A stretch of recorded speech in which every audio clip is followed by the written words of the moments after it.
As if one champion from Arcane wasn't enough for League, we're getting a second one who just so happens to be related to the first one. Following the hotly anticipated yet tumultuous release of Ambessa, her own flesh and blood is going to be joining her on the grand stage to grace or terrorize us with their presence as well, Mel Medarda. An exciting development, but you'd be hard-pressed to call it unexpected in light of how obvious they were hinting at her being a playable champion, what with the special powers Mel picked up at the tail end of Season 2. Alongside Silco, Mel was one of the most requested Arcane characters to be added to League that wasn't already in the game, owing to the conspiracy theory people had of her being the engineer of Zanya's Hourglass. The question then was how would she be implemented, considering she's depicted to fight using words and diplomacy than weapons and magic. That is, until now. Curiously, Riot saw fit to release her champion spotlight and full ability profile before she was even made playable on the PvE. By this point, everyone should more or less have an opinion on the champion. Of course, you clicked on this video to know about mine. So without further ado, let's get into the Soul's reflection and find out if her arrival to League is a blessing or a curse from a gameplay perspective. Before we talk about the video though, I want to give a shout out to our sponsor for today, Corepunk. They're having an early access promotion at the moment, so if you're interested in getting in on this early, now's a good time to do so. Corepunk's an isometric open-world MMO that combines aspects of MMOs, MOBAs, and action RPGs with a very punk aesthetic to it if it wasn't obvious by the name. The game's built around an open world with character progression emulating MMOs, while at the same time having a MOBA-style experience to it that you can tap into for both PvE and PvP game modes. In essence, the overall gameplay is open-world MMORPG, so you got your usual skill trees, leveling system, equipment crafting, and whatnot, while the combat is based on a MOBA template, complemented by the expected fog of war and strategy aspects you tend to find in one. Also, for you lore enjoyers out there, Corepunk's story is delivered in a seasonal format with each episode featuring a standalone plot, so there's an overarching narrative to look forward to. Now, I know we all like to meme on League for being a spaghetti code mess. The developers of Corepunk, however, expressed a strong interest in rigorous balancing, quality of life improvements, and developments based on player feedback, with an aim to make a more community-centric game. So once again, if you're looking for something fresh to try out, check out their early access by using the link on screen or in the description below. One more time, the game is still early access, but they are working to perfect it as much as they can. Thanks again to Corepunk for sponsoring the video, but for now, let's get back on topic.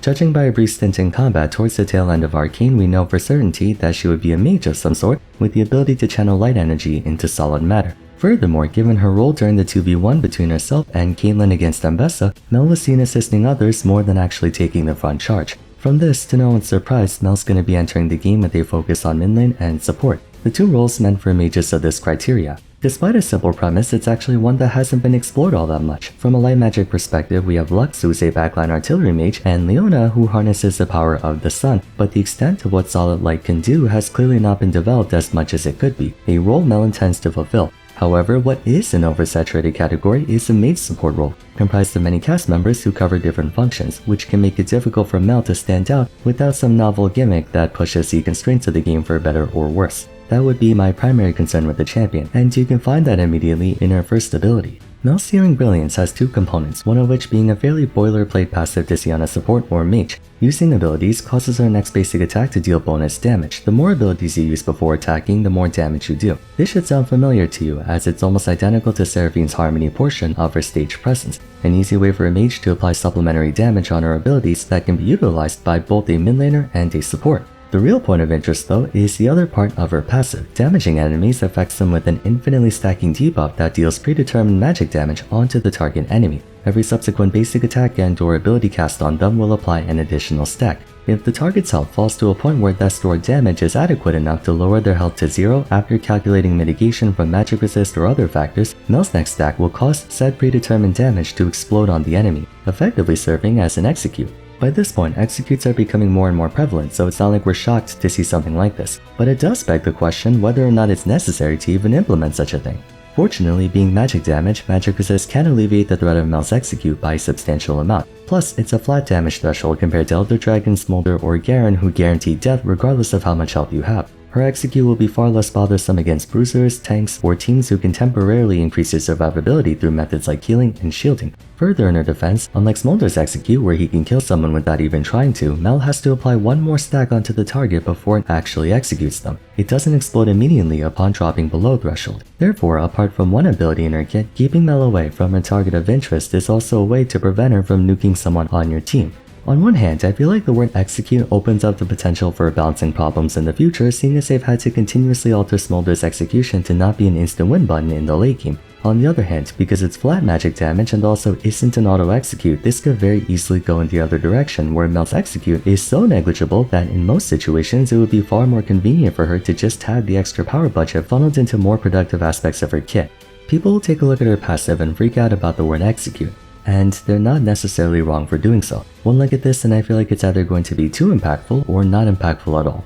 Mel's Q Radiant Volley is reminiscent of Zeri's Burst Fire in that it consists of a flurry of missiles, but there are a few distinctions. Mel marks an area of your choosing and rapidly fires at that location, with each attack doing AoE damage. It's a staple damaging ability that's intended to serve as her main attacking, wave clearing, and poke tool. Despite being divided into 6 to 10 missiles, it's functionally no different from other area burst attacks like Sintra Q, Sarah W, things of that nature.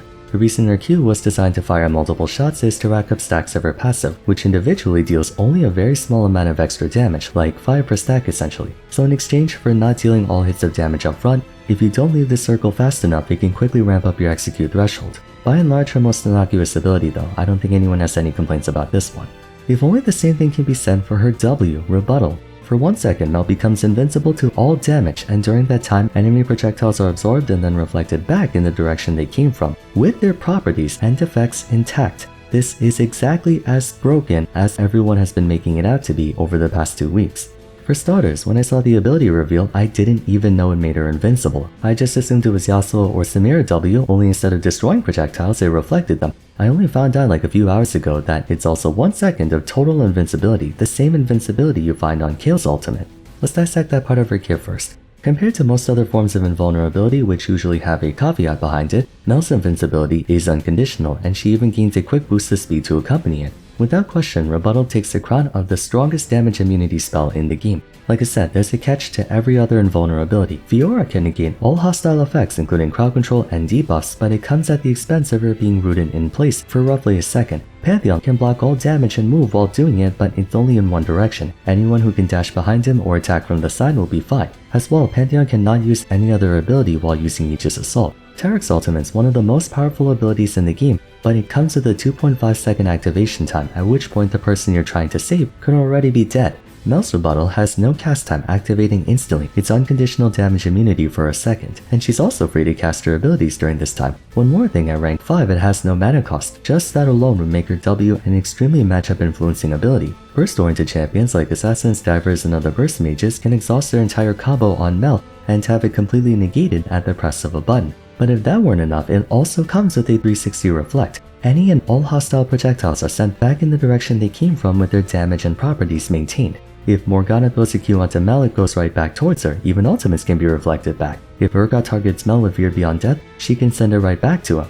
As a quick tangent, you would think a reflector type ability would have been added to League much earlier than 2025. It's a very archetypal thing to see in just about any game, from Magic Bounce in Pokemon to Magic Cylinder in Yu-Gi-Oh! To counters and reflectors in Smash. Over 15 years in League and only now do we just get a reflector. Sounds a bit late, right? But there's a very big reason why the game went 15 years without one. Because it shouldn't have one, certainly not one as overpowered as this. Destroying projectiles in and of itself has the capacity to warp the pressure of a significant portion of the roster. Samira's Blade Whirl holds out for less than a second, and it's one of the biggest used down in bot lane. Yasuo's Wind Wall has been historically hated by the community for being an easy way to invalidate half the roster. Reflecting projectiles might make for a fun gimmick, but the way it was implemented makes matchups heavily skewed in Mel's favor. It's an unconditional instant activation. The moment Mel sees a threatening projectile coming her way, she can press W on reaction, no prediction required. As soon as you spot a Vars ult, W, Blitzcrank Hook, W, Seraphine ult, W, Morgana Q, W. Not only does she cancel out so many crucial abilities, but she can even turn them against the wielder. It's one thing to bait out her W by throwing a burner projectile. Even if Blitzcrank were to throw Q at Yasuo W, the worst thing that can happen is no one gets hooked.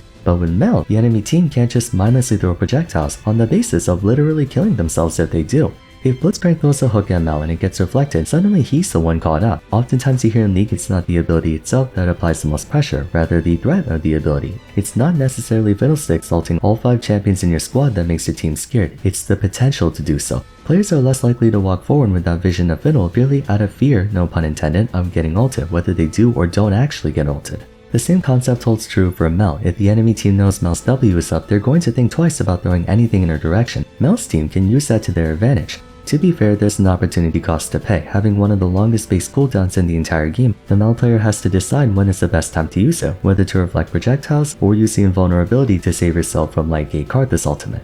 Besides, there are a number of projectiles that are dangerous in their own right, yet at the same time are not really something you want to burn her W on. For example, it wouldn't be the most efficient use of rebuttal if you were to reflect an Evious Q since there are more troublesome projectiles to block. The point being, Mel's W can and will create a ton of interaction problems. It's just too powerful of a concept to have on a champion, let alone on a basic ability.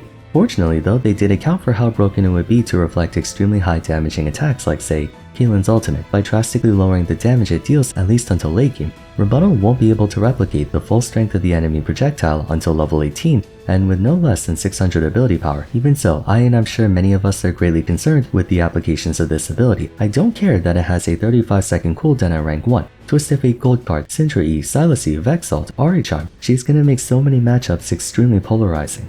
Wait, I just realized, if Mel reflects a Mumu's Q, wouldn't that make her dash into the enemy team? Anyways, that's enough about her W, let's talk about her E. Solar Snare, a traveling orb that damages all enemies in the way and then creates a circular field at the endpoint to rapidly apply ticks of damage to enemies. Once again, the multiple ticks of damage are for the express purpose of applying stacks of her passive. Notably, anyone caught in the center of the orb gets rooted for a long time. The actual root itself is quite narrow, about the size of a Morgana Q hitbox I'd say, so while it travels decently fast and can hit multiple targets, it's easily sidesteppable. However, if Mel were to perhaps reflect an enemy hard CC tool with her W, it's an easy way to line up a follow-up with her E, discouraging enemies from throwing out their engage tool even more. The irony of Lux getting her Q reflected back at her and then getting rooted for another 2¼ seconds, that is all kinds of mental damage. In a vacuum though, it's a well-balanced ability, nothing too egregious to point out. Finally, Golden Eclipse, her ultimate. On top of increasing the damage of her passive, the active has to deal magic damage to all enemies affected by said passive. Essentially, it's Lilia's ultimate activation condition where anyone affected by Mel's passive gets detonated for more damage. Earlier I mentioned how the challenge of Mel's execute is that she has to apply an extra stack of her passive, meaning if you're at risk of dying you can simply just run away from her. While that still holds true, it's assuming Mel doesn't have her ultimate, which is that one ability I was talking about. If you're low HP, Golden Eclipse can be just enough to drop your HP to kill point, although the explosion itself doesn't actually do that much damage at base. It honestly does less than even a basic ability. If you take the 5 abilities I went over, you'll no doubt notice I spend more time talking about Mel's W than the entire rest of her kit. That was intentional because it's reflective of my first impressions of Mel and the central problem with her design. Bluntly speaking, I find her to be an extremely weak champion if we go by her passive, Q, E, and ultimate. The execution thing might have people worried, but considering it's a flat burst of magic damage that needs to be re-triggered to actually kill you, pragmatically it would be more efficient to just give Mel more damage. It's refreshing in that she doesn't have a dissertation for her kit. Q is damage in an area, E is a projectile that roots enemies in the center, ultimate is damage on enemies affected by passive. There, I just described the entirety of her gameplay. However, that reflector is everything. It's the same dynamic as Silas and Viego, where those two champions have honestly fairly modest kits outside of their ultimate and passive respectively. But when you include their ultimate and passive, it adds so many layers to their gameplay and feeds into what makes them so consistently popular. Mel is for all intents and purposes a fine champion, one might even say underwhelming, but it's the vast extents and applications of her rebuttal that will make her such a headache to deal with. W is one of those black and white abilities. When you look at a DPS skill like her Q, you can measure the pressure of the ability by how much damage it does, how much range it has, how fast the projectile is, the cooldown, and whatnot. There are many balancing metrics to determine and therefore control the impact of a damaging ability. Same applies to a shield or any kind of buff. Karma's shield can be balanced by the movement speed, the shield value, the shield lifespan, cooldown, maybe even casting range. Abilities that provide a static value for the team are stuff like Yasuo's Windwall, Neela's Jubilant Veil, Fiora's Riposte, and so on. You can't adjust invincibility, you can't adjust projectile destruction, you can't adjust dodge. It does X thing or it doesn't do X thing, no in between. Try as they might to give it a higher mana cost or longer cooldown or maybe even a shorter duration, none of those change the impact reflecting even a single projectile or blocking the damage of a single enemy ability can have on the game. That is my problem with Mel's W, it's so good, too good to have. Forget on a basic ability, even if it were an ultimate, it fundamentally breaks way too many interactions in the game. It's one thing to stop enemy projectiles, it's another to commandeer it and use it as your own. Blitz hooking himself, Vars rooting himself, Caitlyn killing herself with her own ultimate, Urgot executing himself, TF gold carding himself. I don't expect Mel to be a very high win rate champion due to her inherently low carry potential, but I will see people complaining about either how weak and irrelevant she is, or how oppressively annoying she is depending on team composition. Thematically speaking, it's an appropriate spell to give to Mel. We saw her deflecting Maddie's shot aimed at Caitlyn to herself, and she's a very digestible burst mage if we account for the rest of her abilities. But I can imagine Mel suffering from Shen syndrome, where one ability in her kit is just so game-breakingly stupid that the rest of her abilities have to be kept weak to compensate for it. Again, first impressions. I'm not trying to knee-jerk response the oh shit another 200 years champion, because in reality, she's not 200 years, it's one ability. But that one ability is like 500 years. Then again, we can at least be grateful knowing that that's the only problem in her kit compared to other releases where every ability is a problem. Anyway, what do you guys think about Mel? Are you excited to see what she can do, or do you believe she'll cause more problems than benefits? You're welcome to share in the comments down below. That's it for today, so if you enjoyed the video, a like and subscribe would be much appreciated. Don't forget to follow me on Twitter at Vars, join my Discord server, and check out my other champion first impressions videos if you haven't yet. But till next time, thanks so much for watching, and I look forward to seeing you again soon. Take care.